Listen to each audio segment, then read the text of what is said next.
A urna eletrônica é segura? Por que o Brasil utiliza urnas eletrônicas sem registro físico ao contrário do resto do mundo? Os resultados são suficientemente transparentes e verificáveis? O que é um sistema seguro e transparente? E aí, meu amigo do universo físico, aqui é o Lucas do Universo Discreto para um vídeo bem interessante sobre urnas eletrônicas. A gente vai tratar bastante a fundo esse tema para você formar sua opinião sobre esse assunto. Mas para a gente começar, vamos voltar lá para 2014. Já naquela época, e acho que quase sempre, existem questionamentos com relação à urna eletrônica. O próprio PSDB, nessas eleições de 2014, ele contestou os resultados das eleições presidenciais na urna, alegando que grande parte da população desconfia dessa tecnologia, ou que não põe a mão no fogo por ela exatamente. Pode não parecer, mas tem muito especialista no Brasil que estuda a segurança da nossa urna eletrônica. Um deles se chama Diego Aranha, que por sinal, recentemente ele deixou o país para dar aulas em uma universidade da Dinamarca. E você pode se perguntar, o que eu tenho com isso? Daí que o professor Diego Aranha, na verdade, é um dos grandes especialistas em criptografia do Brasil. E ele foi um dos poucos avaliadores independentes a realizar testes de invasão na urna eletrônica, buscando por vulnerabilidades nela. De acordo com o Tecmundo, a luta do professor Diego Aranha e de sua equipe era possibilitar um modelo mais seguro para a contagem dos votos. Uma dessas ideias seria adicionar o voto impresso. Entretanto, por 8-2, o STF suspendeu a implantação do voto impresso nas urnas eletrônicas para as próximas eleições. Com isso, o próprio Diego tuitou, aí abre aspas, né? Voto impresso acaba de ser suspenso pelo STF para as próximas eleições. O principal argumento foi que seria um risco para o sigilo do voto se um mesário checasse o voto impresso. Aí ele continua falando, o Diego. Hoje marca um final triste para 6 anos de trabalho duro para provar que nosso sistema de votação é inseguro. Eu decidi me tornar um cientista com a firme crença de que a ciência pode mudar e melhorar a sociedade e o mundo como um todo, mas talvez eu fosse ingênuo demais para pensar que isso seria possível no Brasil. Meu intuito com esse vídeo é tentar resumir para você o que é essencial para você formar sua opinião sobre a segurança da urna eletrônica. Para isso, eu me baseei fortemente no livro O Mito da Urna, desvendando a insegurança da urna eletrônica, do professor Jeroen van de Graaf, da UFMG. O bom desse livro é que a sua abordagem é bastante didática, de forma que qualquer cidadão pode ler, entender e se informar sobre os pormenores da segurança ou da falta de segurança das urnas brasileiras. Voltando ao que foi citado anteriormente, 5 dias após a reeleição da presidente Dilma Rousseff em 2014, o PSDB solicitou uma auditoria do resultado eleitoral, mencionando que existe uma desconfiança geral entre a população com relação à tecnologia eleitoral. Independente dos seus pensamentos políticos, é bastante razoável solicitar uma auditoria ou uma recontagem, principalmente se a eleição é apertada. Inclusive, a eleição dos Estados Unidos tem essa característica, se a eleição presidencial. Se a votação é muito apertada, é possível solicitar uma recontagem dos votos. Então, um sistema eleitoral não deveria somente convencer a maioria da população sobre quem é o ganhador das eleições, mas também deveria ser capaz de mostrar com facilidade para o perdedor porque ele perdeu. Entretanto, a nossa urna eletrônica não é capaz de oferecer uma prova desse tipo, pois ela não foi projetada para ser transparente. Ela baseia-se na filosofia de segurança por obscuridade. de tal forma que os detalhes do seu projeto são mantidos em sigilo quase que absoluto para evitar que a segurança seja comprometida. Ah, Lucas, o pessoal do TSE tá certo, pô. Se descobrirem as falhas da nossa urna, podem manipular a nossa eleição e ameaçar a nossa democracia. De fato, essa filosofia da segurança por obscuridade, né, você esconder os detalhes de alguma coisa como uma medida de proteção, é fundamental em alguns contextos, como no caso militar, por exemplo, em que os inimigos não podem saber quais são suas estratégias de ataque e defesa. Entretanto, será que ela faz total sentido em um processo eleitoral? Pergunte a qualquer pessoa se ela botaria a mão no fogo com relação à urna brasileira. Você consegue ter 100% de confiança de que ela não tem fraudes e nem falhas em nenhum recanto do nosso país? É possível que você não confie. E o motivo para você ter esse pensamento é bastante simples. É porque a urna é uma caixa preta pouco transparente. Você não conhece os detalhes dela. E sem conhecer os detalhes dela, você não vai ter confiança. Para ter credibilidade, uma eleição deve ser transparente, de forma que você possa entender cada uma das etapas do processo eleitoral e principalmente entender de forma clara por que alguém venceu. Segundo o professor Jeroen, no Brasil, para acreditar no resultado das eleições, você tem que primeiro ter fé cega nas autoridades eleitorais. Isso palavras dele no livro.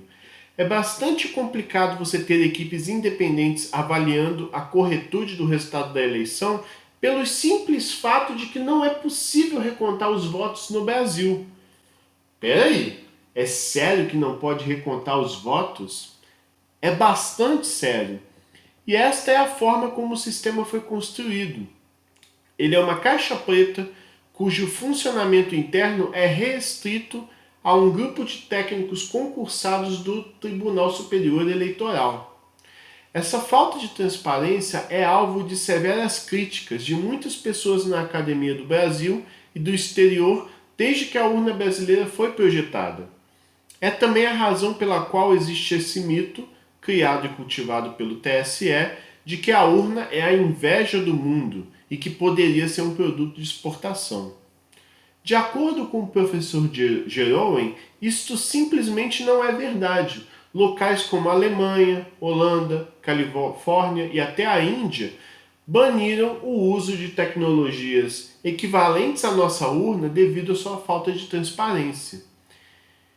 Então, não só eles não usam urnas como a urna do Brasil, como eles também proíbem pela lei que existam urnas desse tipo, pelo puro e simples fato de não ser transparente. Em nível internacional, o projeto da nossa urna é considerado bastante desatualizado. Então, um ponto importante do livro e também desse vídeo é discutir a falta de transparência da nossa urna. Se o TSE tivesse escolhido alguma tecnologia de segurança diferente há 15 anos atrás, então possivelmente o Brasil experimentaria um sistema eleitoral muito mais aberto e transparente. O TSE poderia provar, além de qualquer dúvida, quem é o vencedor de uma determinada eleição. Pera aí, Lucas, você está dizendo que a nossa urna é um lixo? Que ela não presta? Que devemos incendiar as nossas urnas eletrônicas, chutá-las, explodi-las? É claro que não, meu jovem. A urna trouxe a estabilidade necessária para o processo eleitoral brasileiro. Provavelmente é mais seguro continuar usando as urnas no estado que elas se encontram do que retornar às cédulas de papel. Se você viveu na época da eleição por cédulas de papel, então você deve lembrar a confusão que era tantas equipes contabilizando votos, a bagunça que era aquele monte de papel espalhado pelas mesas, e isso não acontece mais graças à urna eletrônica. Além disso, não existem provas contundentes de que a urna já foi fraudada. Não há nenhuma prova que seja convincente desse tipo de fraude no Brasil. O que não quer dizer que não houve, é apenas que não sabemos. Esse é um dos problemas da falta de transparência da urna eletrônica brasileira. Sua segurança não pode ser atestada por um grupo significativo de especialistas da área do país. Para entendermos melhor a urna eletrônica, é importante a gente voltar um pouco no tempo.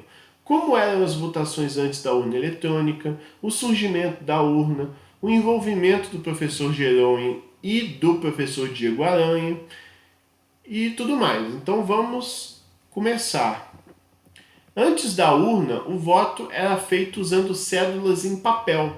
O eleitor anotava o nome ou o número do candidato na cédula e depositava seu voto numa urna de lona.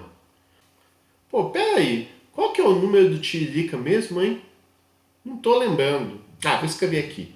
Palhaço engraçado. Eles vão entender que eu estou votando no Tiririca. Como você deve imaginar, esse processo traz consigo uma série de defeitos graves. Um deles é a questão da ambiguidade. Vem cá, eu estou tentando entender esse voto aqui. Aqui está escrito fulano ou ciclano. E esse outro aqui? O número aqui é 1 ou é 7? E esse outro aqui? Existe um candidato chamado Macaco Tião? Devido ao grande número de candidatos em algumas eleições, como a de vereador, não é possível imprimir uma cédula com o nome de todos os candidatos, na qual o eleitor marcaria com um X, por exemplo, o seu candidato ideal. Além disso, não existe nenhum mecanismo para que o eleitor possa verificar se o seu voto está correto ou se ele vai ser entendido pela equipe de apuração. Essa ambiguidade, aliás, é um sério problema no processo de apuração dos votos de uma eleição em papel. Muitas vezes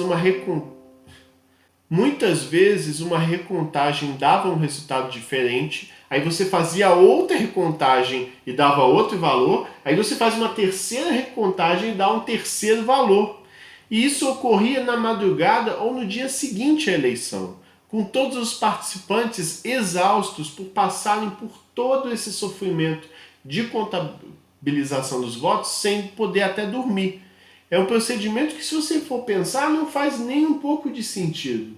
Sem falar que no caso das urnas, no caso das eleições em papel, a totalização ou agregação dos resultados de cada urna por município e estado também gerava uma série de problemas. O caso mais famoso é o das primeiras eleições de governador do Rio, em 1982.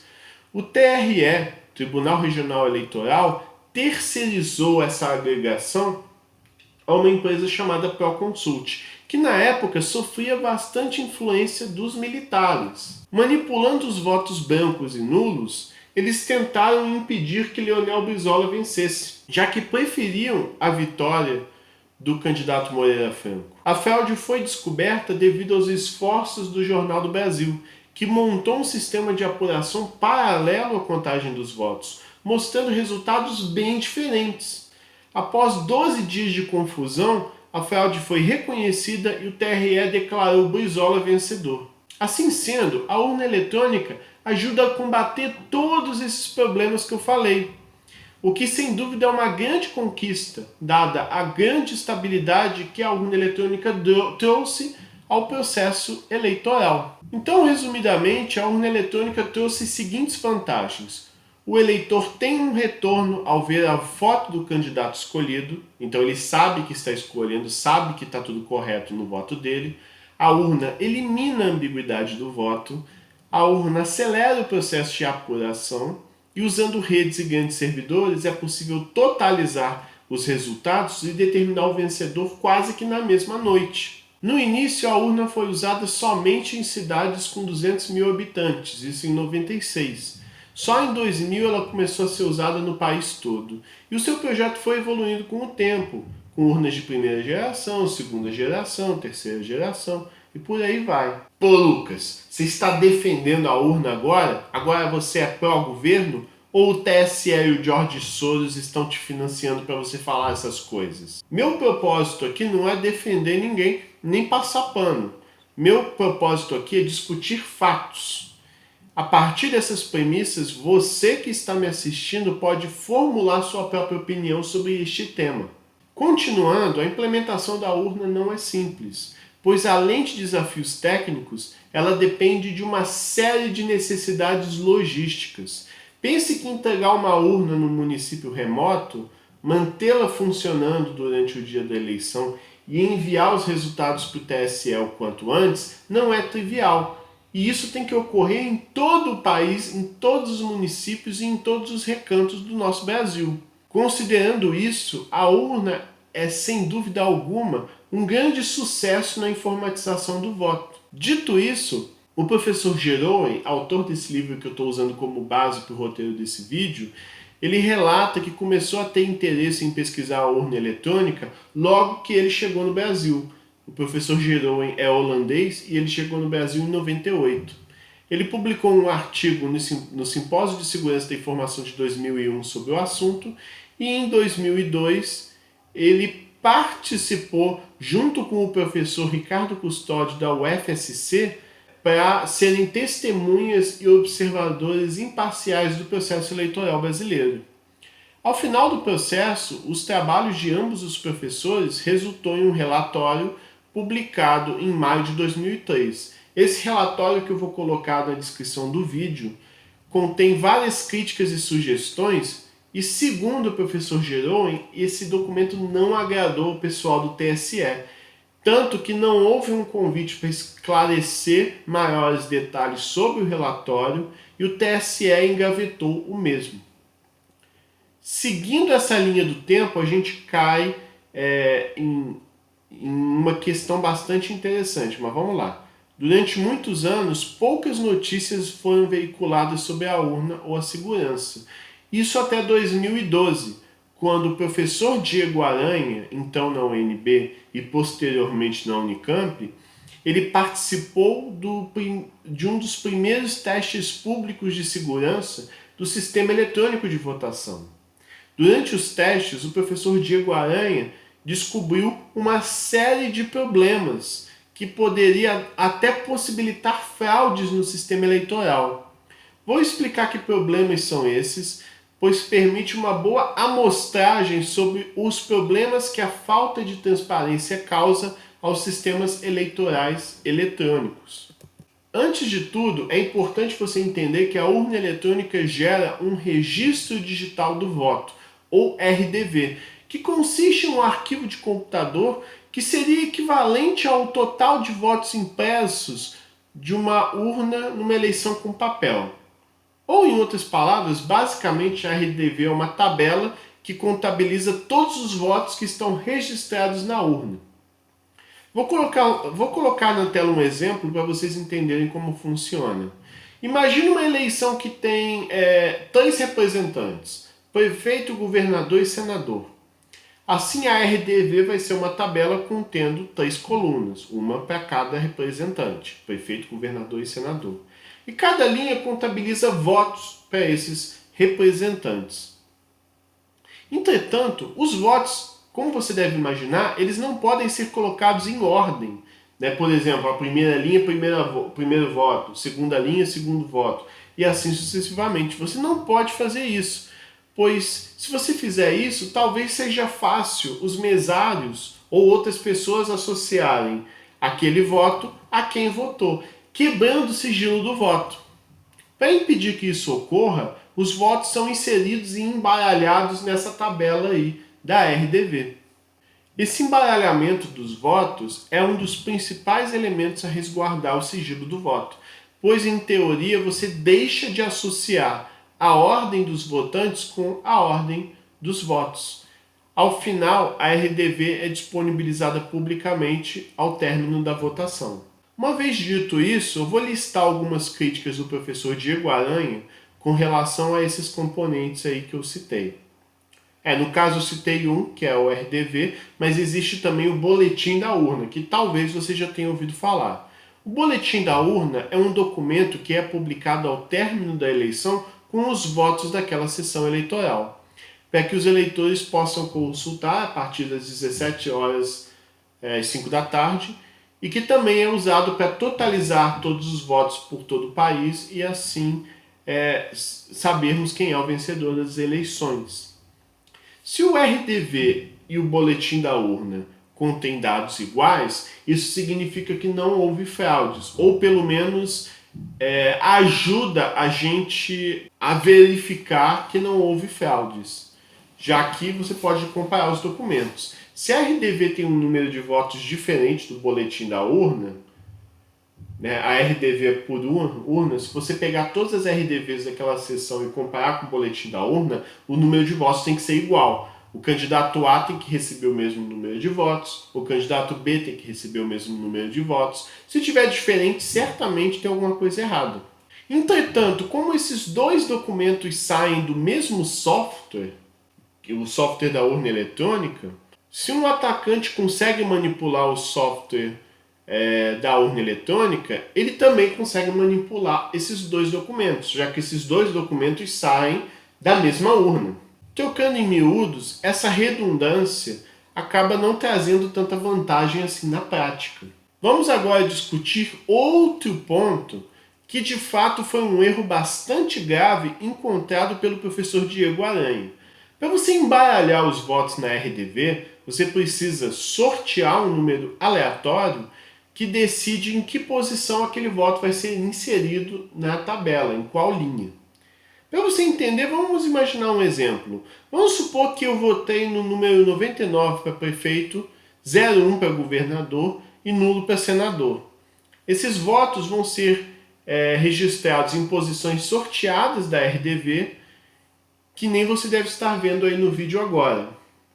Se o próximo eleitor votar em 66 para prefeito, nulo para governador e 68 para senador, eles também vão ser colocados em posições sorteadas, e assim sucessivamente.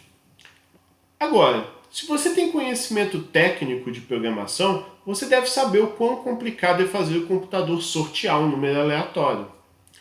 Para começo de conversa, é bastante comum usarmos geradores de números pseudo-aleatórios para fazer esse trabalho. Esse gerador é um algoritmo que produz uma sequência de números aproximadamente aleatórios. Do ponto de vista estatístico, eles praticamente são aleatórios. E esse aproximadamente é o que gera um problema aí. A sequência não é verdadeiramente aleatória, pois pode ser determinada a partir de um parâmetro inicial que a gente vai chamar de semente. A semente alimenta o gerador e usa essa informação como base para produzir essa sequência aleatória. Então, se alguém tiver acesso a essa semente, a pessoa consegue reproduzir a sequência de números aleatórios. Explicando de maneira mais didática, é como se a semente fosse um alimento que o algoritmo precisa e usa como inspiração para produzir uma sequência de números aleatórios. Por exemplo, vamos imaginar que a semente é o número 16. Então ele vai pegar esse 16 e vai usar esse 16 como base para sair criando uma série de números aleatórios. Se eu informar outra semente, a semente 62, por exemplo, ele vai produzir outra sequência de números aleatórios. Então, sempre que eu coloco a semente 16, eu produzo a mesma sequência aleatória de números repetida. Por isso ela é pseudo-aleatória e não é aleatória de verdade. Então você percebe como é crítico escolher uma semente aleatória, correto? Entretanto, ao analisar o código que foi permitido nesses testes públicos do sistema eleitoral, o professor Aranha e sua equipe observaram que a semente escolhida pelos técnicos do TSE não era boa, nem muito aleatória. Ela era o tempo que o sistema da urna foi inicializado. Ou seja, bastava o Diego Aranha e sua equipe informarem o tempo em que a urna foi inicializada para obter a sequência exata de posições onde os votos eram inseridos na RDV. E obter o tempo do sistema nem era difícil, pois ela era produzida no boletim da Zerésima. A Zerésima é um documento público que informa que ao início da eleição aquela urna encontra-se sem votos, está vazia. Ou seja, bastava a pessoa olhar o tempo registrado na Zerésima, pegava esse horário, e esse horário era inserido como uma semente para o gerador, aí você pegava certinho cada um dos votos na ordem. Pois é.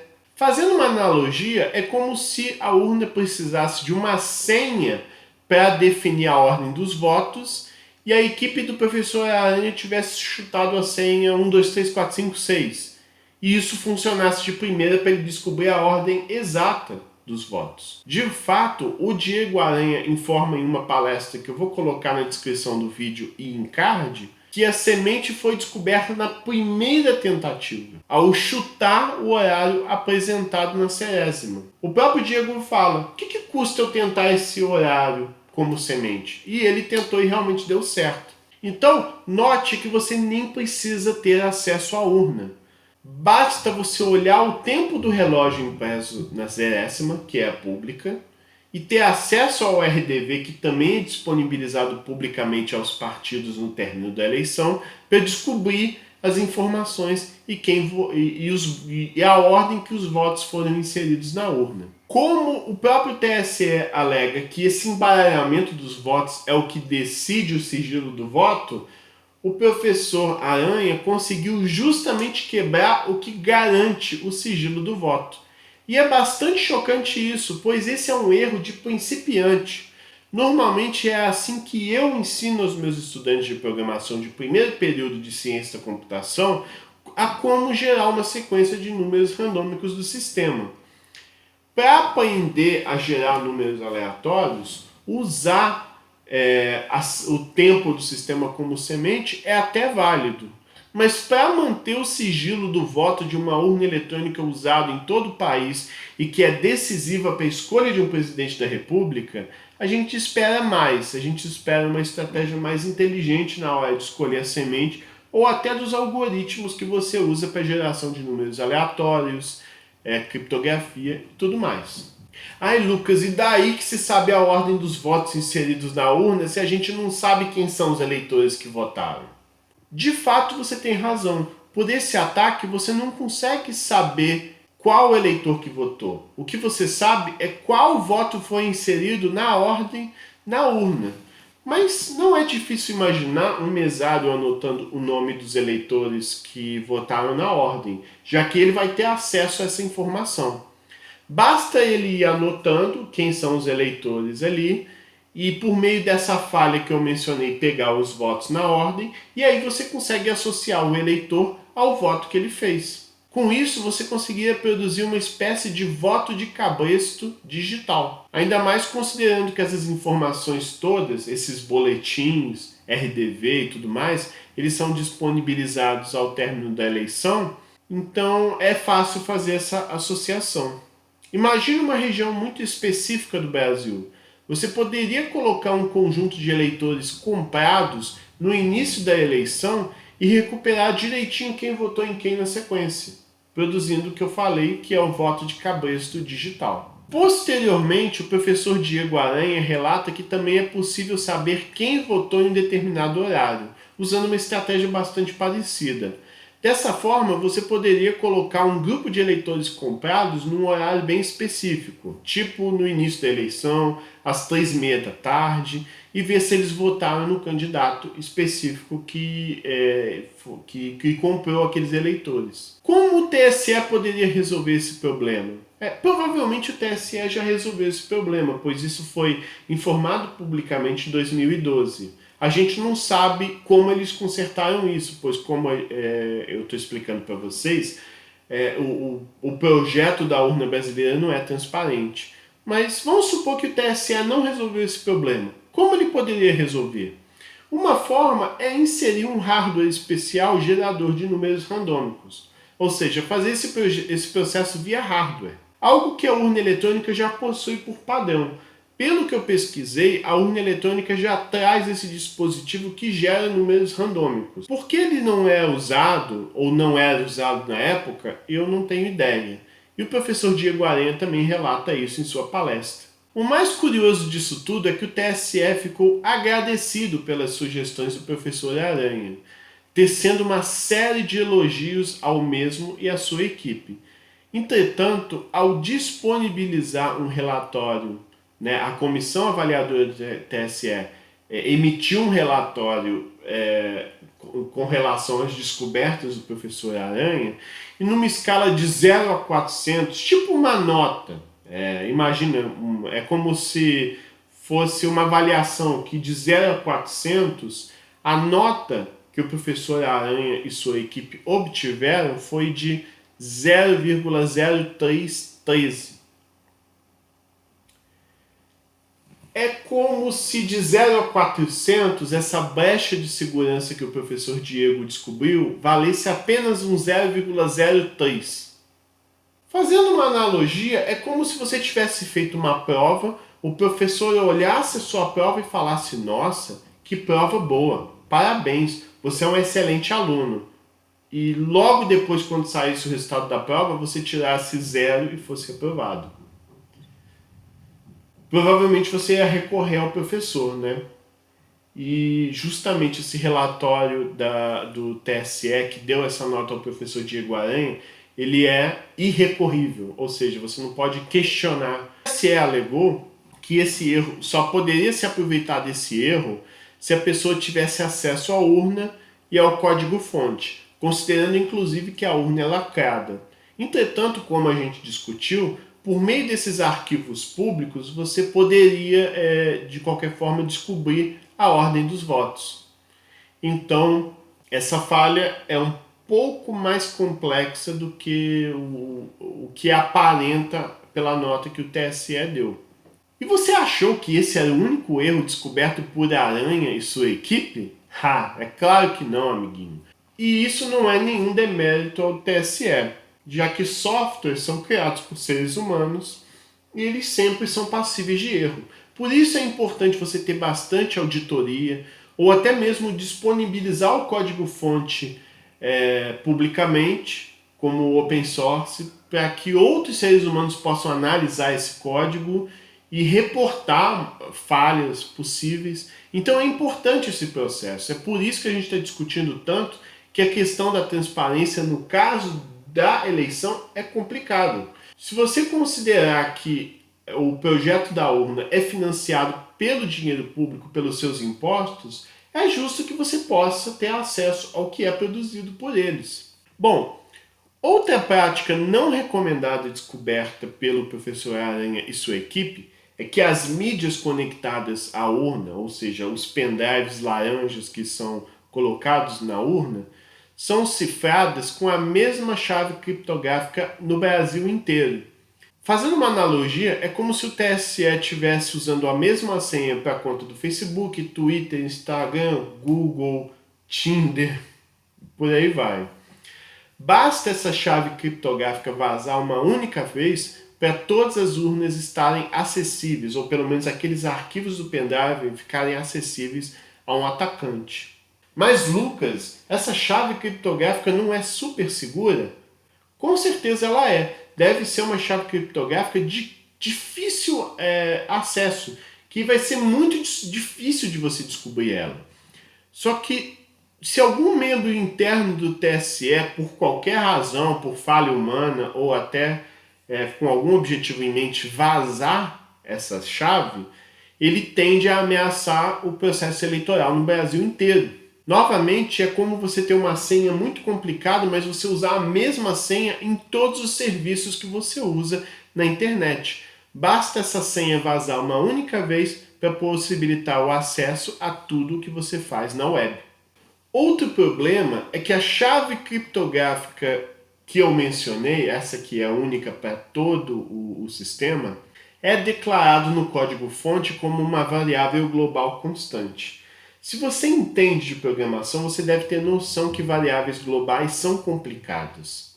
Já que você tem uma série de classes e a chave criptográfica é uma variável global, todo mundo que inspeciona aquele código, todo mundo que manipula aquele código, tem fácil acesso a essa chave. E essa chave também está disponível no executável, ou seja, nos binários da urna eletrônica. Existem ferramentas que você pode inspecionar binários e talvez você consiga descobrir essa chave criptográfica. Então, assim, não é muito bacana você usar variável global. Tudo passa a ter, você passa a disponibilizar facilmente o acesso à chave criptográfica para todo mundo, inclusive para pessoas que podem estar mexendo no sistema que não precisariam ter acesso daquela chave. Outro ponto interessante observado pelo professor Aranha e sua equipe é que a urna eletrônica verifica a integridade das bibliotecas usadas durante a sua inicialização, o que é um cuidado bastante louvável por parte da equipe do TSE. Ou seja, é como se a urna, ao inicializar, ela testa se todos os códigos que ela depende, se eles estão funcionando bem ou não. Por exemplo, ao inicializar a urna, ela testa se todas as fotos dos candidatos estão corretas, se as siglas dos partidos estão inseridas de forma correta, se os arquivos da urna estão funcionando bem. Então a urna inspeciona isso tudo, que é uma coisa legal, que é louvável que o TSE tenha feito. Entretanto, uma dessas linhas estava comentada, e é a linha que verifica a integridade de bibliotecas dinâmicas, os famosos arquivos DLL, que você já deve ter visto aí em programas do seu computador. E o fato dessa linha estar comentada implica que ela não está operacional, ela estava desativada. E aí vem a pergunta, por que essa linha estava desativada? Por que as bibliotecas dinâmicas, os DLLs, não estão sendo verificados? Dessa forma, uma outra forma de ataque poderia ser adulterar essas DLLs para elas darem pau no dia da eleição, o que é um ataque possível de ser realizado, ou, indo um pouco mais longe, você poderia alterar essas DLLs para manipular resultados da eleição em prol de algum candidato ou em detrimento de outro. Outra falha, o professor Aranha identificou que as funções de criptografia usadas na urna encontram-se obsoletas. Né? Toda essa inspeção que o Diego Aranha fez foi numa análise rápida do código. Né? O professor Aranha é super especialista em segurança digital e criptografia, e ele descobriu que as urnas em 2012 usam uma função de resumo, né, uma função criptográfica chamada SHA-1. E essa função é desaconselhado o uso dela desde 2005, pelo próprio criador dessa função, que é o Ministério de Defesa norte-americano. Então, em 2012, eles estavam usando uma função que não se recomendava o uso desde 2005. Outro problema que o professor Diego identificou é que as primitivas criptográficas, ou seja, os códigos de criptografia, não eram implementados em um único componente de software e todo o projeto acessava esse componente específico. É como se eles tivessem dado Ctrl+C, Ctrl+V ao longo do código inteiro, inserindo essas funções de criptografia sempre que elas eram necessárias no código. E quando você replica o mesmo código ao longo de um projeto inteiro, você está infringindo uma das primeiras coisas que você aprende quando você estuda engenharia de software. Replicar o mesmo código em diversos locais de seu projeto possibilita diversos pontos de erro, deixa o teste muito complicado e torna difícil também a atualização desses trechos de código, já que se uma função criptográfica muda, você tem que mudar ao longo do código inteiro, ao longo de todo o projeto. Se você for testar alguma coisa, tem que testar ao longo do projeto inteiro. Se tudo tivesse concentrado numa única classe, você testaria ou modificaria apenas ali. Isso é uma coisa que deve sempre ser evitada e é uma coisa que a gente trata muito na disciplina de engenharia de software. Informações sobre servidores, usuários e senha também estavam visíveis em texto plano ao longo do código. O que complica um pouco se, por exemplo, vamos supor, algum coleguinha do TSE tentar prejudicar outra pessoa, aí usa o usuário e senha de outra pessoa para inserir coisas ruins no código e subir para o servidor central do TSE. Também é complicado. Outra coisa curiosa que o professor Diego observou é que o sistema possui 13 milhões de linhas de código. O TSE trabalha com uma estratégia chamada de ofuscação, que consiste em construir um código-fonte muito complexo artificialmente, ou seja, você torna o código mais ilegível, mais difícil de ler de propósito, para dificultar a tarefa de alguém que tem acesso a ele. Ele vai ler e não vai entender nada, porque o código está complexo de propósito. Só que isso também torna difícil a manutenção do código. As pessoas do próprio TSE vão ter dificuldade de fazer alterações ali, já que o código está com a leitura bastante complexa, desnecessariamente, só para ofuscar o código, para mascarar as coisas que são feitas ali. E isso não protege o sistema de ataques que venham de alguém interno ao TSE. É como se eles estivessem preocupados apenas com o atacante externo e não com o atacante interno, que também pode acontecer. Em resumo, essas foram as falhas identificadas pelo professor Diego Aranha em 2012. E aí voltamos à questão. Qual é o principal problema da falta de transparência da urna eletrônica? Um deles é que não sabemos se todas essas falhas relatadas foram corrigidas de lá para cá, como elas foram corrigidas, e não se sabe se outras falhas existem no código-fonte da urna eletrônica.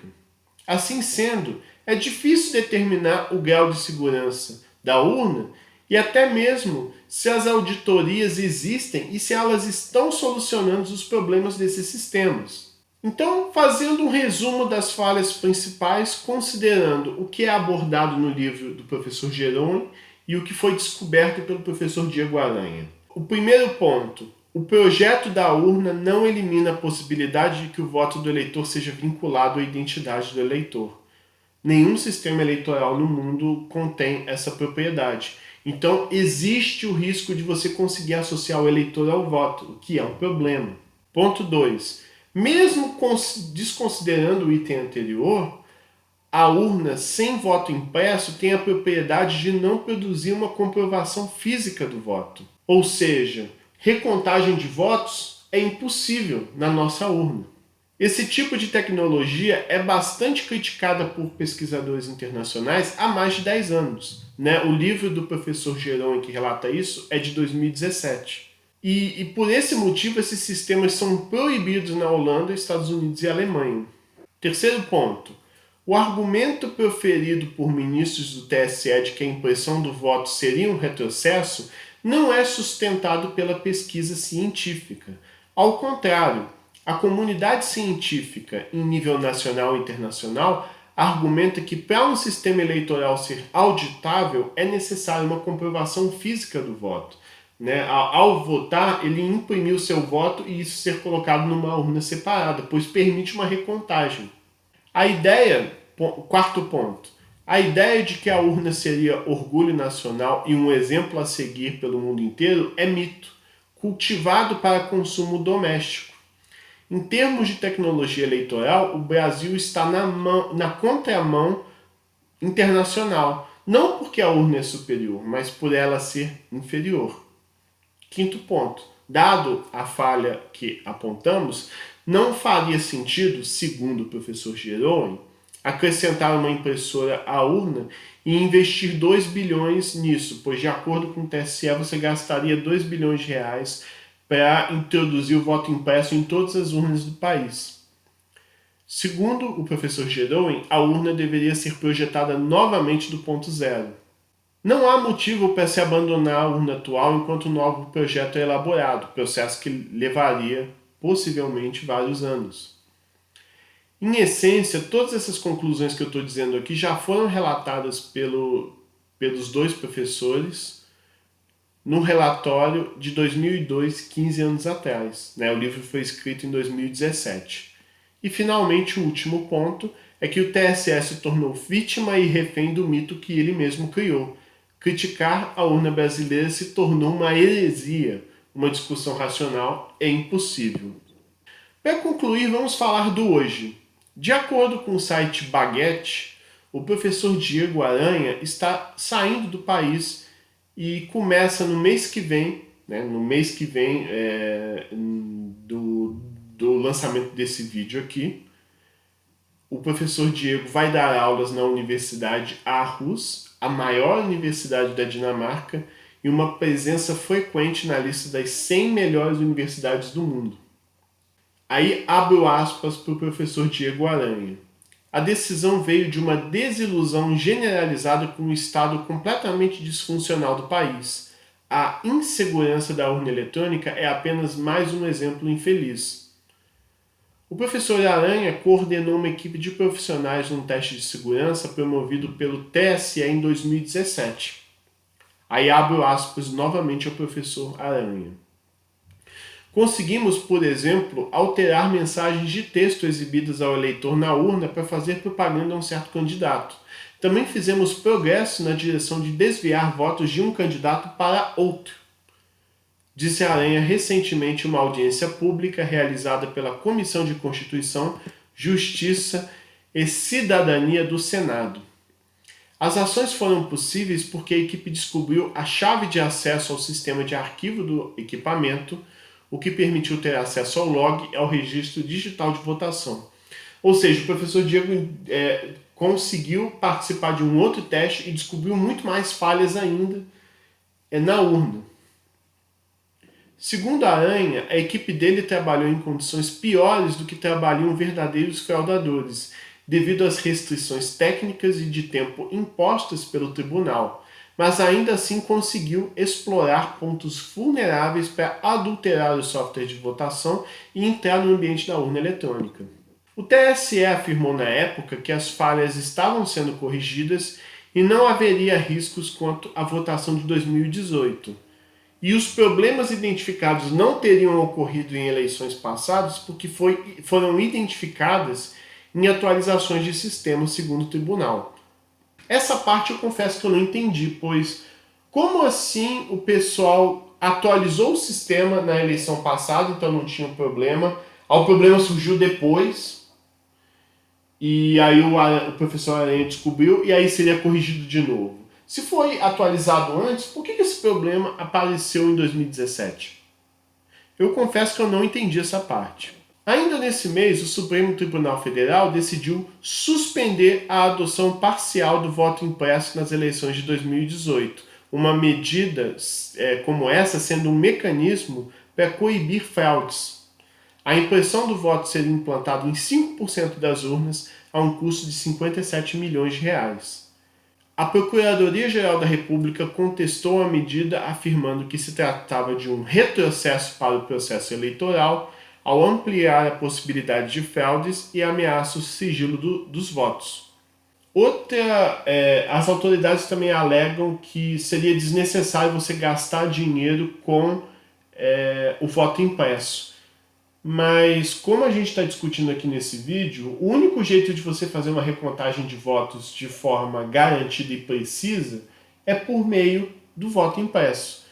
Você não precisa recontar, mas caso haja alguma contestação, ou até para fazer uma certa auditoria, você pode contabilizar algumas urnas pelo país para verificar que realmente não houve fraude. Sendo tudo centralizado no software, basta a pessoa conseguir ter acesso ao software e manipulá-lo para fraudar uma eleição. Não que isso vá ocorrer, mas corre-se esse risco. Com isso, eu vou encerrar novamente com a frase do professor Aranha para vocês entenderem o drama. O professor Aranha comentou no Twitter: é o triste fim de um trabalho duro de 6 anos para provar que o nosso sistema de voto é inseguro. Eu decidi ser um cientista para melhorar a sociedade, mas talvez eu fui muito inocente de achar que isso era possível no Brasil. Bom, com isso eu espero que tenha dado para você entender melhor a urna brasileira. Eu ia comentar também de um projeto do professor Jeroen, de como seria a urna ideal na visão dele. Eu não incluí nesse vídeo porque ia ficar muito mais longo ainda, e esse vídeo já deve estar com 50 minutos ou mais. Então, se vocês quiserem que eu fale desse projeto, dessa ideia do professor Jeroen, de como seria a urna ideal na visão dele, comente aí no vídeo para eu saber, ou comente aí no vídeo: eu quero que Lucas fale dessa ideia do professor Jeroen, eu quero muito saber. Se vocês não comentarem nada, eu vou entender que vocês não estão interessados, tá certo? Então não deixe de curtir, compartilhar, se inscrever. Eu espero que você tenha gostado muito desse vídeo. Eu vou continuar trazendo esses temas pertinentes para discussão. E outra coisa, se vocês puderem me ajudar, tentem divulgar esse vídeo para o professor Diego Aranha, que eu gostaria de saber muito a opinião dele sobre tudo que eu discuti aí nesse vídeo. Seria interessante e acho que agregaria mais a discussão, ajudaria a levantar a bola sobre esse tema aí. Tá certo? Valeu, muito obrigado e tchau!